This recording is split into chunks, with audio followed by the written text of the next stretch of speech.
Greetings everyone, Nick here from 4playernetwork.com, host of 4Player Podcast, and these are my top 10 games of 2016.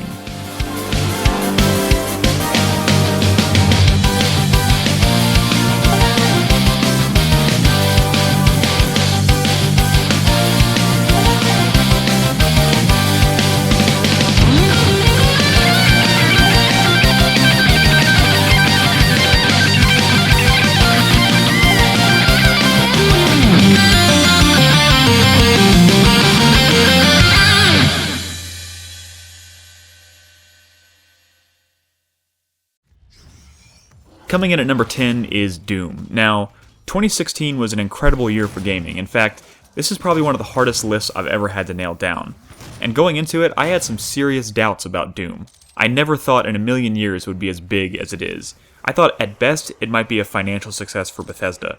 But it went well beyond that, and it's been fully embraced by the masses. Now that I've played it myself, it's easy to see why. There is a lot to love. It's super fast-paced, it's got a heavy soundtrack, there's incredible level design, there's tons of secrets to find.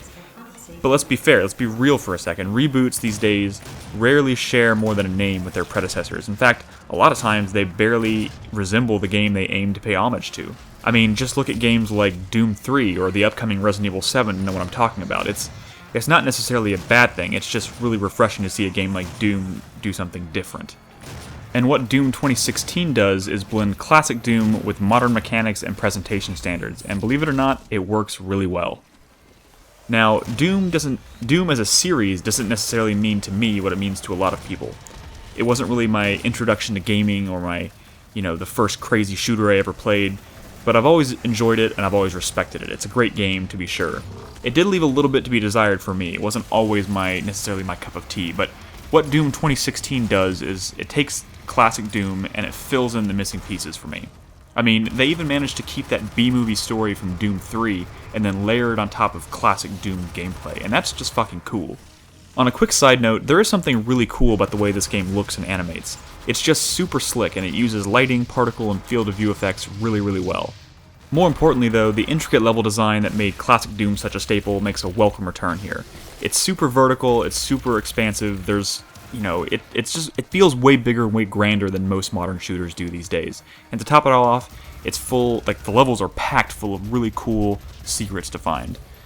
I don't want to spoil any of those secrets because, some of them are actually just too cool to give away, but for instance, early on I found a secret passage that led me down a series of corridors to a weapon that I wouldn't have otherwise had access to until much later in the game. It was super rewarding, and it really encourages exploration on the part of the player.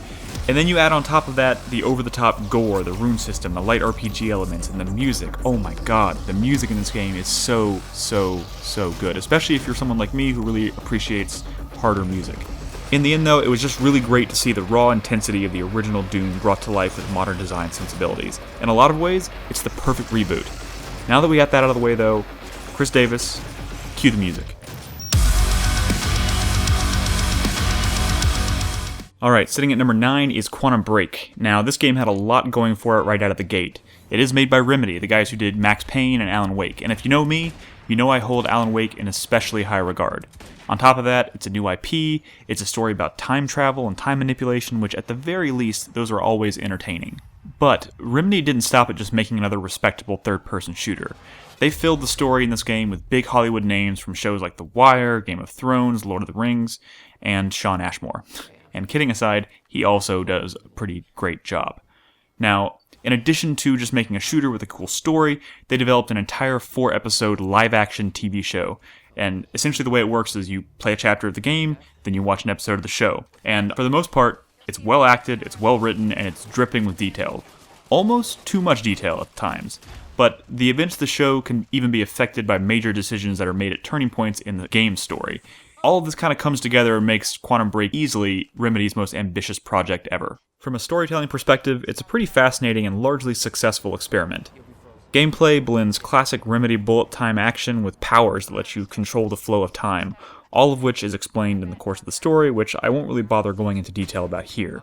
At its core, though, it's a third-person shooter, so as you might expect, the game tells its story in the slower moments in between firefights. And these firefights are super intense, Once you have all of your powers, you tear through maps and create all kinds of awesome destruction and action movie moments. It's great. You can stop bullets like Neo from the fucking Matrix. You can super dash, which slows down time in your immediate surroundings. You send cool ripple effects that travel outward when you stop. Another ability allows you to create a pocket of frozen time, which you can then essentially fire your gun into, and when the bubble pops, all of the bullets find their target simultaneously. It really is just a super visceral, satisfying effect.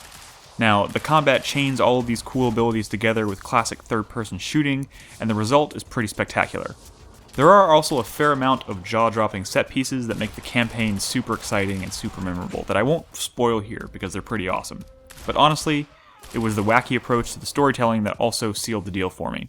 The TV show is just a really cool idea that works surprisingly well, and as someone who loves to binge-watch TV dramas, this was a great way to blend the two mediums. It's also cool because the show follows a different character entirely from the game. I really love those moments where the two stories collide and you can see the events from different perspectives. And I would be remiss if I didn't at least name drop my boy Jason Bourne, which very clearly serves as an inspiration for key scenes in the show. The whole TV show thing is quite the risk, but it paid off for them big time, I think. It elevated the whole game for me and left a lasting impression. Overall, the whole game comes together quite nicely in the end, and it even avoids some terrible pitfalls that often result from stories about time travel. Remedy is one of the few studios out there who I think could successfully pull off a project like this, and I'm really glad they did. It would be real easy for a game like Far Cry Primal to be forgotten come Game of the Year time. In fact, I'm sure it has been by many at this point. It was largely ignored for being a spin-off. I was even prepared to write it off as a low-budget cash grab, merely meant to fill the void between Far Cry 4 and 5. To my surprise, though, Far Cry Primal does manage to feel both familiar and fresh, and that's largely thanks to its setting. It capitalized on everything that I loved about the franchise while completely flipping it on its head, kind of like Blood Dragon did years back. Honestly, this game doesn't do too much to differentiate itself from previous Far Crys. It does swap modern weaponry and setting for their prehistoric counterparts. Machine guns and grenade launchers have been replaced by bows and weaponized beehives, for instance.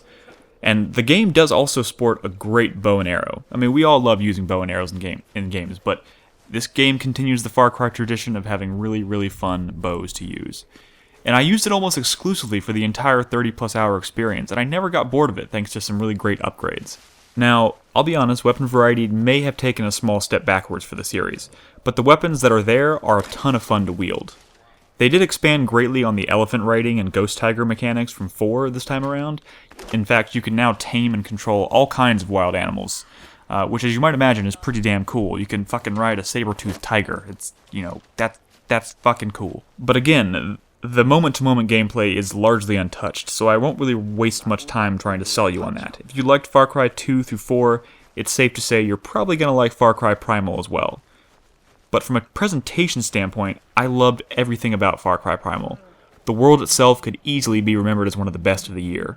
Even now, I'm still fawning over the giant redwood forests, the prehistoric wildlife, and the lighting effects. In fact, I think they really improved their lighting engine this time around. The moonlight at night that shines through the trees when you're hunting is just really striking. Again, I didn't expect a lot from this game in the visuals department, but the beauty of the world was constantly feeding my desire to explore every nook and cranny. But perhaps what I'm most impressed by are the lengths that the team went to create this world. They created an entire fictional language that can be used without English subtitles. It sounds kind of ridiculous, but turning off the subtitles and then trying to interpret the story is a lot of fun, and it adds another unexpected touch of authenticity to the world. The characters are great too. They went a long way in elevating the otherwise formulaic story for me. In fact, I'd go as far as to say this might have one of the best casts in the series. Characters like Urki and Sayla and Da are sure to be among my favorite characters of the year. In the end, Far Cry Primal is sure to be tragically overlooked come Game of the Year time. If you're a fan of the series, Primal is absolutely deserving of your attention. It's a perfect example, again, like Blood Dragon, of the potential the series has if Ubisoft is willing to occasionally wander off that beaten path. And one quick tip I'll leave you with, if you're going to play the game, turn off the music and completely immerse yourself. That alone went a long way in making this one of the most memorable games of the year for me. The game opens as a young boy is running through the woods at night. It's not clear whether he's running towards something or away from it. Then suddenly, headlights. Dogs. I was being chased. I hate being chased. Inside slides in at number 7 for me. Nothing could have prepared me for this game. By the end, I was honestly in complete shock, not entirely sure what I had just witnessed, and like Limbo, it favors the vague and unsaid over explicit storytelling.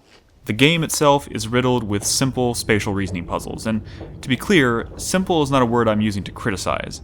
What the game lacks in complexity, it makes up for with clever narrative tricks, amazing set pieces, and terrifying but rare enemy encounters. It uses perspective, a gloomy color palette, and pitch-perfect pacing to dramatic effect. It's honestly one of the cleanest gaming experiences I've had all year long. Not to mention, the game is bookended by 2 of the most intense moments we've had all year. Now, there isn't too much to say about the gameplay itself, really. Its puzzle design is clever and only moderately difficult, but in the end, it's still very rewarding to figure out.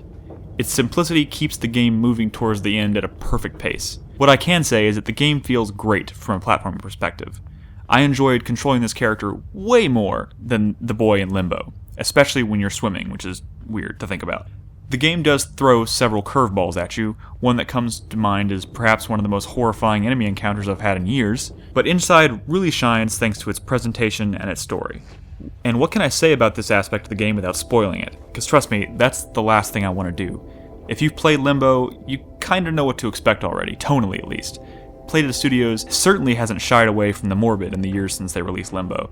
The game manages to be quite beautiful though thanks to its bleak backdrops and subtle audio design. Most importantly though, the game is a complete mindfuck. Its story avoids blatant exposition. You never truly know what's going on, but its themes and its message felt pretty clear. With that said, it does feel like it's kind of open to interpretation, so it may mean something different to different people. And as I'm sure you've heard, it all builds to one of the most insane endings I've ever seen in a game. My jaw was on the floor for the last 10 to 15 minutes, and it absolutely must be experienced to be believed. It's one of the best games this year, and it's easily worth the brief 3 to 4 hours that'll take you to see it through. Well, look who decided to join the party. It's hard to believe that despite the years of troubled development and internet memes, The Last Guardian is out, and it's good. Perhaps divisive is a more apt description though. I'm sure not everyone is going to share my enthusiasm for the game. The game is essentially about trying to dictate the behavior of a wild animal in an effort to solve puzzles, and as one might imagine, that can be tricky and at times very frustrating. But it's that relationship between human and animal that sits at the center of the experience and makes it great, in my opinion. I haven't quite figured out what Trico, the big animal, actually is, some kind of cat-dog-bird hybrid, I imagine. Whatever it is, it's incredibly adorable and lifelike, and I developed a deep connection with it early on. Let's be real though, characters that connect with the player on a deep level are very rare, but I put Trico up there with the best characters from Naughty Dog. Now, this is the spiritual successor to Shadow of the Colossus we are talking about, so there are a few things that should be obvious to the Team Ico initiated. The world is a artistic and technical masterpiece. The setting fits perfectly within the mythos established in Ico and Shadow.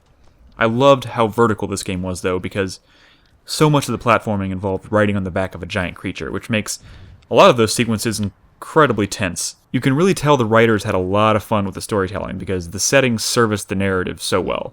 It's jam-packed with these beautiful, intense moments that I won't soon forget. And with all that said, the creature itself is what won me over and earned its place on my list. From the moment you meet, it's clear that the team spent years, literally, honing Trico's behavior to make it as lifelike as possible. Even when I put the controller down and just watched what it did, how it walked around and moved and the noises it made, it was incredible. It's really unlike anything I've ever seen. In fact, really hard to believe when you're watching it that there are lines of code dictating his movements and behaviors. Trico is easily the most realistic, non-human character in gaming. Unfortunately, that realism comes at a cost that many are simply not willing to excuse. However, in its defense, it is meant to be a wild animal, though, so to an extent, I'm willing to give it a break. But trying to tell Trico where to go or what to do can sometimes be frustrating. But I'm sure a lot of that was intentional, and for the most part, I welcomed it. It makes the game feel less like a game.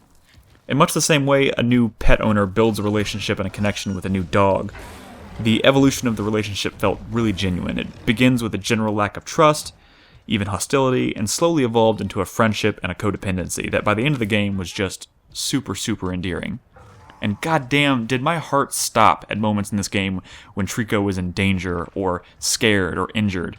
It was impossible to stay mad at him for long. It's a game that will appeal directly to animal lovers especially. It hooked me on an emotional level very early on, and took full advantage of it all the way to the ending, which it totally nailed, by the way. So, despite a few cracks in the facade, The Last Guardian should be honored for all of those elements that make it unique.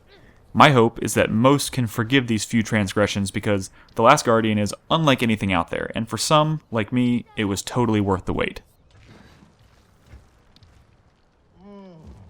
Okay, we've entered top 5 territory, and kicking off that list is Dishonored 2, as if that should surprise anyone. The first Dishonored had a distinct and attractive style, a bunch of fun weapons and abilities, intricately designed open maps with tons of player freedom, and the list goes on and on. Dishonored 2 delivers more of that, but it manages to be bigger and better than the original in just about every way. And I like to kick things off on a superficial note. Buck yes for female protagonists. I was super excited to see them put Emily Caldwell as the main character this time around. I also really appreciated that they actually gave players the choice between choosing Emily or Corvo Attano if they prefer. Now, let's ignore for a moment that playing through the game for the first time with any character other than Emily is the absolute wrong choice. It does reinforce Arcane's commitment to player choice. And there are so many choices to be made in this game, so much freedom to experiment in both exploration and combat. And that freedom often stretched my time in each level dramatically. In fact, an experienced player can probably finish any of the levels in this game in a matter of minutes, but my desire to explore and experiment often stretched my time in each level to closer to 3 to 4 hours. Now, the fun of Dishonored has always lied in experimentation. I'm no pacifist player, I certainly did my fair share of killing in this game, but I really only took a life when I felt like I absolutely had to, because, a situation went sideways, or maybe it was just the safest choice. And like the first game, the supernatural abilities at your disposal make exploration and combat incredibly diverse and fun. The question is often, should I systematically stalk and incapacitate these enemies, or perhaps I should mesmerize them and then walk right by them unharmed? Or my personal favorite is to use Emily's new domino ability to psychically link enemies together and then watch them all fall when I take out the first one. It's an amazingly diverse and a fun ability to use. Now, Dishonored 2 does owe a lot of its success to the formula from the original. It does remain largely unchanged. And like Dark Souls, a lot of the world and the lore is fleshed out by just being hyper-aware of your surroundings, reading documents or books, or listening to conversations between NPCs, or just venturing off the beaten path can often lead to alternate solutions to mission objectives, or even a deeper understanding of the world. It reinforces just how great the writing is in this series. And when Dishonored is at its best, it reminds me of why people love games like Hitman, or those tragically sparse moments in the Assassin's Creed series where you actually, assassinate someone. But most importantly, I want to highlight the level design because this game is a masterclass of modern game design. All the levels are great, but 2 of them in particular stick out. Now, of course, the first one I'm referring to is the Clockwork Mansion. It's a giant mansion that shifts and changes shapes as you progress. It's like a damn transformer, and I was constantly in awe of what I was seeing as I was playing the game.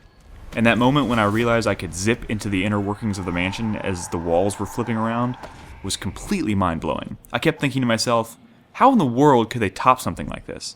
And the answer to that question came a few levels later when Arcane introduced a level that actually dabbled in time travel, in a really unique way too.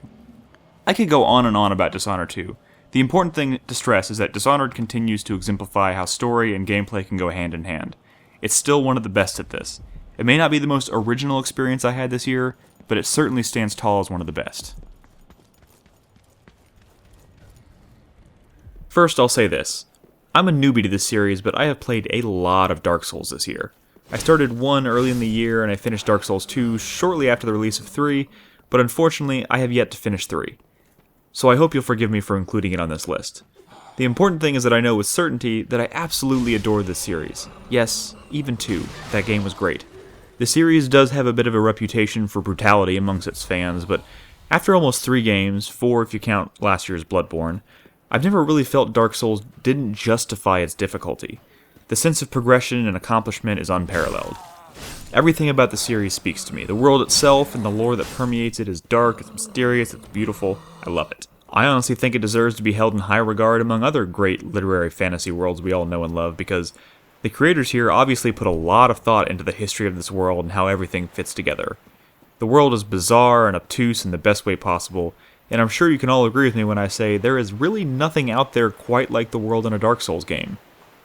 And now that I've played most of the series, I will say I do agree with most that Dark Souls 1 had the best world structure. It is kind of a bummer that I now rely so heavily on fast traveling between bonfires. I do miss the days when the world felt more condensed and connected together. It's probably one of the few things keeping this game from the very top of my list. With that said, each and every area in the game is beautifully designed and memorable. Erithiel, the Boreal Valley, or Undead Settlement, every time I entered a new environment I caught myself just staring and spinning the camera trying to take it all in. But if you strip away all the beauty and the depth of the world, at its most basic level, I have yet to find a gameplay hook as satisfying as the drive to push through a tough area in Dark Souls and reach that next shortcut or bonfire. It's every bit as satisfying and addicting as it was in the very first game. But what can I say about Dark Souls 3 that hasn't already been said 1,000 times over about Dark Souls over the years? The game is largely consistent with what we've come to expect from the series. Does Dark Souls 3 really bring much new to the table? Perhaps not. I do really appreciate the subtle touches that connect Dark Souls 3 to previous games though, things like Firelink Shrine, Anor Londo, blacksmiths, and the bosses are still incredibly exciting and at times brutally challenging. But as much fun as I have fighting the bosses, I'm mostly just addicted to that sense of discovery, that feeling you get when you first enter a boss chamber and you see what you're about to face. It's frightening and it always gets my blood flowing. It's even better when you start to really piece together the meaning behind these encounters and how each boss fits in the world, what purpose they serve, that kind of stuff. And the combat is certainly faster paced. It's a welcome feature that I'm sure was carried over after the success of Bloodborne. I'd even go as far as to say Dark Souls 3 has the best combat in the series because of it. Even if it doesn't feel like a huge step forward for the series, it's still pretty damn good. It's hard to heap praise on Dark Souls 3 without sounding too much like a broken record, since many of you already have a pretty good idea of what makes this series amazing. But for me, 2016 was a year dominated by Dark Souls. It's a franchise that I have a tremendous amount of respect for, and even though the Souls series may be over according to From Software, the series as a whole is damn near perfect, thanks in no small part to Dark Souls 3. Okay, Uncharted 4: A Thief's End takes the number 3 slot this year. Not only is Uncharted 4 the best playing game in this beloved franchise, it's a bittersweet conclusion to the story, and a heartfelt send-off for some of my favorite characters in all of gaming. Naughty Dog has long been the MVP of interactive storytelling, and they continue to grow their reputation in Uncharted 4. The game sports a masterclass narrative that grabs you by the balls and just doesn't let go. And what I love about Naughty Dog is they don't shy away from the slower, more personal moments. Some of the chapters in this game don't involve shooting or treasure hunting of any kind. In fact, one of my absolute favorite moments of the entire year is a chapter in this game that features nothing but Nathan Drake wandering around his home, reminiscing about the good old treasure hunting days and having a nice friendly video game competition with his wife. It's a moment in this game that you would normally expect to feel stiff and forced, but Naughty Dog pulls it off with ease. It made me fall in love with these characters all over again before introducing the drama and the stakes that would ultimately make the rest of the game such an awesome thrill ride. But let's talk about Sam for a second, Nathan's presumed dead brother who pops back up randomly and pulls Nathan back into the game for one last score. It's a setup I was honestly prepared to be disappointed by. I figured they wouldn't be able to introduce such a major character this late in the series and make him as well-rounded or likable as the likes of Elena or Sully. But turns out, I was dead wrong. The story that unfolds between Nathan and Sam is incredible, and looking back on it, it was the perfect wild card to introduce in a concluding chapter of a series. Their relationship is so convincing, and the drama that it introduces adds a real personal edge to the story. I gotta give a big shout out to the rest of the supporting cast too. They all brought their A-game. Elena, Sam, and newcomer Nadine shined just as bright as Nathan and Sam thanks to superb writing and more amazing performances. But of course, Uncharted 4 is also a video game. And I'll be honest with you, I've always liked Uncharted, but I've never been the biggest fan of the combat. The movement always felt sluggish, and the feedback you get from shooting dudes never really felt super satisfying to me. Now, Uncharted 4 doesn't completely circumvent these issues, but the combat and the feedback definitely feels way better this time around. And mobility as you move around the maps and switch between hand-to-hand takedowns and gunplay has never felt better. And for the first time ever, I can honestly say that I truly enjoyed an Uncharted game for its gameplay. Now, there are things that I'm not going to even get into for the sake of time. Things like the grappling hook, or the open-world driving sequences, or the flashback chapters that feature Nathan and Sam when they were young. God damn it, guys. This game is so good. It's a game that single-handedly justifies playing the series from start to finish if you haven't already. Having a previous connection with these characters will elevate the experience even more in Uncharted 4. There isn't much else to say, really, though. Uncharted 4 is incredible, and a game that history will certainly favor, as it is a shining example of Naughty Dog at the top of their game. Coming in all the way at number 2 is Mirror's Edge Catalyst. Now, I know what you're thinking, but hear me out for a sec. Gaming means a lot of different things to a lot of different people. For me, above all else, it's an opportunity to see and explore worlds that are different than my own. Now, let's rewind back to 2008 for a moment when the original Mirror's Edge was about to launch. I had so many hopes and dreams for that game.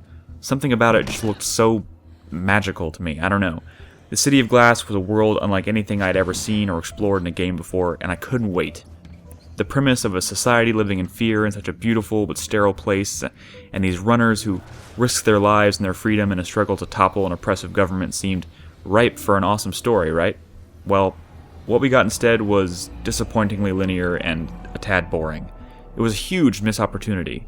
A game whose potential was squandered thanks to questionable art direction and a low budget, I'm sure. On top of that, it relied on a core mechanic that was perhaps a bit ahead of its time. So when I say that Mirror's Edge Catalyst is my second favorite game of the year, it's because it largely succeeds in delivering on that premise of the original game. The story itself is pretty straightforward, even a bit cliché at times, but it was enjoyable. Fine escapism entertainment that I was happy to kick back and absorb. It finally gave Mirror's Edge the story and the presentation it deserved the first time around. But, let's be honest, story isn't what catapulted this game to the top of my list. Mirror's Edge has always been a game that would live or die by the success of its mechanic. The parkour, or freerunning, or whatever the hell it's called, controls present a bit of a learning curve, but they work very well once you get accustomed to them. And unlike the original, the city has now been fully realized as a gigantic, open, vertical jungle gym for players to explore. And moving through that world, once you've gotten the hang of all the jumping and sliding and grappling, is a pretty remarkable feeling. Plenty of other games since 2008 have adopted bits and pieces of the movement in Mirror's Edge, but Catalyst perfects it. And for those who take the time and learn it, there is a lot to love. My favorite sequences in the game were these hidden challenge rooms that were scattered about the world. They felt a little like dungeons to me, and they were there solely to test your platforming skills. I also really appreciated how the time trials were seamlessly included in the open world without requiring the player to ever leave the game or access a menu to get to them. They even managed to smooth out the combat dramatically, tossing out that broken gunplay of the original and focusing instead on CQC. And combat looks and feels cool as hell thanks to the first-person camera and the seamless transition from running to fighting. You can actually feel the momentum being carried into fights if you get a running start. But my favorite thing about Mirror's Edge Catalyst is how it leverages verticality. Split-second decisions while running often require giant leaps of faith. Just leaping off of a building and holding your breath and hoping that you're going to make it. And the story is also sprinkled with exhilarating moments that involve scaling massive skyscrapers, making death-defying leaps, and dangling from ledges high above the city. It's all really cool. And it all comes together this time around. A beautiful package with one of the year's best ambient soundtracks to boot. Now, to be honest, Mirror's Edge Catalyst is one of my favorite games of the year, but it's kinda hard to recommend because I know not everyone is going to have the patience to learn it. I'm surprised I did, to be honest. The learning curve is rather steep. I can tell you that despite that, on some level, Mirror's Edge Catalyst works remarkably well, and its gameplay is rewarding as hell to the player who takes the time to learn it. I can also assure you, it will be tragically underrepresented by most this time of year. I can only hope that some of you will take a chance on it and enjoy the experience as much as I did. Here it is, my absolute favorite game of the year was also among the first games I played in 2016. The Witness is without a doubt the best puzzle game I have ever played. It's one of those games that, if it clicks with you, will plant itself deep inside your subconscious so that you can't get it out of your head. I shouldn't be surprised, really. Jonathan Blow's last game, Braid, was a masterpiece as well. And at first glance, this is a game that is probably easy to dismiss because, as you can tell, all of the puzzles in this game are line puzzles. And for that reason, I had my fair share of doubts. I asked myself, how can a game about line puzzles be that compelling? The world's so beautiful and vibrant and lush, it seems like a huge waste of potential to just fill it with line puzzles. And after spending many hours with this game, I can assure you, I couldn't have been more wrong. For starters, the brilliance in this game can be attributed to how it gradually teaches the player the rules without ever resorting to tutorials of any kind. It's pretty astounding when you consider how complex the rules in this game actually are. At the start of the game, you walk out of a chamber onto this beautiful, vibrant island, and in front of you stands a locked door with these cables running every which way. Instinct kicks in, so you follow the cables until you find a plate with a simple line puzzle on it. You draw a line from point A to point B, boom. The cable lights up, and part of the door is unlocked. Rinse and repeat a few times, and before you know it, the doors open and you're free to explore the rest of the island. From that point forward, puzzles become gradually more complex, introducing new rules as you visit each distinct area of the island. And rules can be hinted at or taught with something as simple as a marker somewhere on the puzzle grid, a dot or a hexagon somewhere along the line path. Or sometimes, the line actually behaves differently as you draw it, which provides a clue to the solution. But regardless of how obscure or complex the rules become, the learning process is always gradual. Puzzles are often grouped together in rows or clusters, and you can't unlock one puzzle until you solve the one that precedes it. It's a pretty slick design and amazingly intuitive. When you learn a new rule and then suddenly realize how to solve a puzzle on another part of the island, it's so exciting. And many people have said this, but it's still probably the best way to describe it. Learning the rules in The Witness is like learning a new language. It makes those aha moments, of which there are many, super rewarding. But the game is so much more than just an island full of puzzle plates for you to solve. Every time I thought I had the game figured out, it introduced a new twist or concept that blew my fucking mind. I won't spoil it for the uninitiated, but let's just say the presentation of the line puzzles is varied. It gets way deeper than just wandering around the island looking for a plate to solve. There are realizations in this game that you will have that will make you look at the entire game world in whole new ways. I probably spent a solid 40 plus hours with this game, but I'm sure I was far from solving all the puzzles it had to offer. There are so many areas to explore, and they all hold the promise of discovery.